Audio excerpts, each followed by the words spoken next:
আসসালামু আলাইকুম ওয়া রাহমাতুল্লাহি ওয়া বারাকাতুহু। তোমার নাম কি? মোহাম্মদ আল আমিন। তোমার আব্বু আছে? না। তোমার আম্মু আছে? আছে। তোমার আব্বু আম্মুর কথা মনে পড়ে না? পড়ে।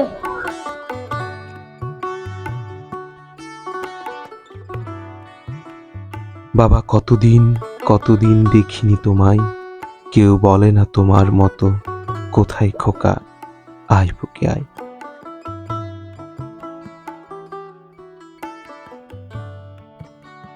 বাবার কথা বলতে বলতে কান্না শুরু করে ছোট্ট শিশু আলামিন। আলামিনের মতো আর অনেক শিশুর আশ্রয়স্থল হাতিয়াদ্বীপ এতিমখানা। কারো বাবা নেই তো কারো মা নেই, আবার কারো বাবা মা উভয় নেই। তোমারে কে এনে দিছে? আমার আম্মু।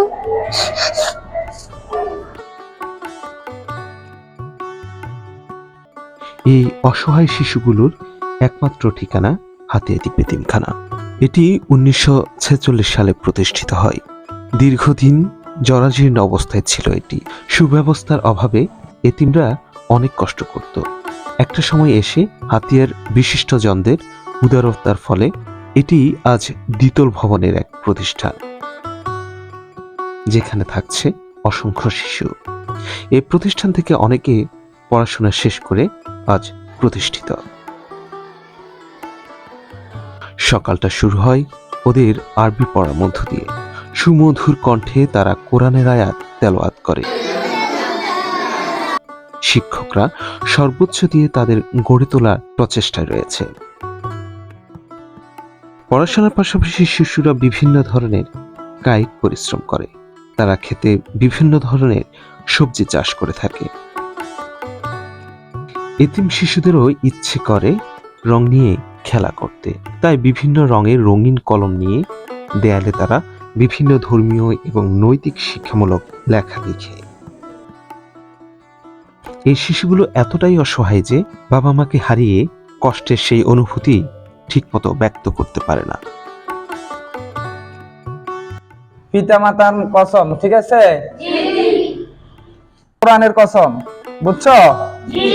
আমাদের হাতিয়াদ্বীপ এতিমখানার যে এটা স্থাপিত হয়েছে 1946 সন থেকে শুরু করে আজ 2024 18 নভেম্বর 2024, ঠিক আছে?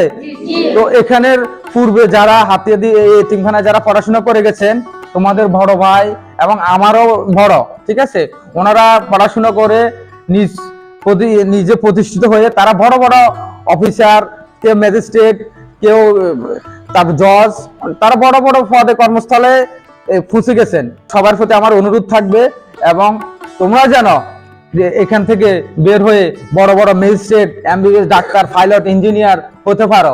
তাহলে আমি অন্তত আমার যে পরিশ্রম, এই শ্রম দিচ্ছি তোমাদের পেছনে, তাহলে আমার সার্থক হবে, আমি সফল হব, ঠিক আছে? আমার মনের কষ্টটা আমি দূর করতে পারবো, ঠিক আছে? আসসালামু আলাইকুম ওয়া রাহমাতুল্লাহি ওয়া বারাকাতুহু। আমি হাতিয়াদ্বীপ এতিমখানার একজন স্টুডেন্ট। আমি গুরুত্ব সৌদি উচ্চ বিদ্যালয়ে পড়ি, 7ম শ্রেণীর ছাত্র। আমার বাবা মারা গেছে, তাই এই জন্য আমি হাতিয়াদ্বীপ এতিমখানায় ভর্তি হয়েছি। আমার যদি আজকে বাবা থাকতো তাহলে এখানে ভর্তি হওয়ার কোনো দরকার ছিল না। বাবা যদি থাকতো তাহলে বাড়ি থাকতাম এবং বাবা পড়াশোনার খরচ দিত এবং বাবা অনেক কষ্ট করে আমাদেরকে কাম করে খরচ দিত। আর আমার নাম মোহাম্মদ আল আমিন। আমি হাতিয়াদ্বীপ এতিমখানার একজন ছাত্র। আমি 5ম শ্রেণীতে পড়ি। আমার বাবা মরে গেছে আজকে দীর্ঘ 7 বছর, তাই আমি এতিমখানায় এসেছি। আমি এতিমখানায় এসে অনেক কিছু শিখেছি এবং পড়ি। এখানে অনেকের মা বাবা নাই এবং সে অসহায়। আজকে যদি আমার বাবা থাকতো তাহলে আমি এতিমখানায় আসা লাগতো না এবং আমি যা চাইতে তা পাইতাম। এখন আমার বাবা না থাকার কারণে আমি এতিমখানায় আসতে হলো এবং এখানে পড়ালেখা করি। আমি চাচ্ছি যে আমিও অনেক বড় মানুষ হব এবং আমার মা আছে একজন গৃহিণী, তিনি বাড়িতে থাকে এবং আমার অনেক বাইরে আছে, আমার বন্ধুরা আছে, দেখি তো ওদের বাবা মার কাছে যা চাই তা পাই, কিন্তু আমি চাইলে আমি পাই না কিছু। তাই আমি আমার মনে কষ্ট বুঝে যে আমার বাবা নাই, তাই আমি অনেক অসহায় হিসেবে আছি। আমার বাবার কথা খুব মনে পড়ে, আমার কান্না আসে। তাই আমার এখানে অনেক ভাইয়েরা আছে যাদের মা বাবা নাই, তারাও খুব কষ্টে আছে।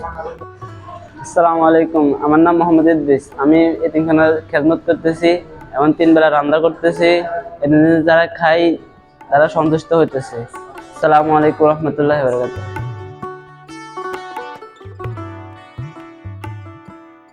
ধন্যবাদ।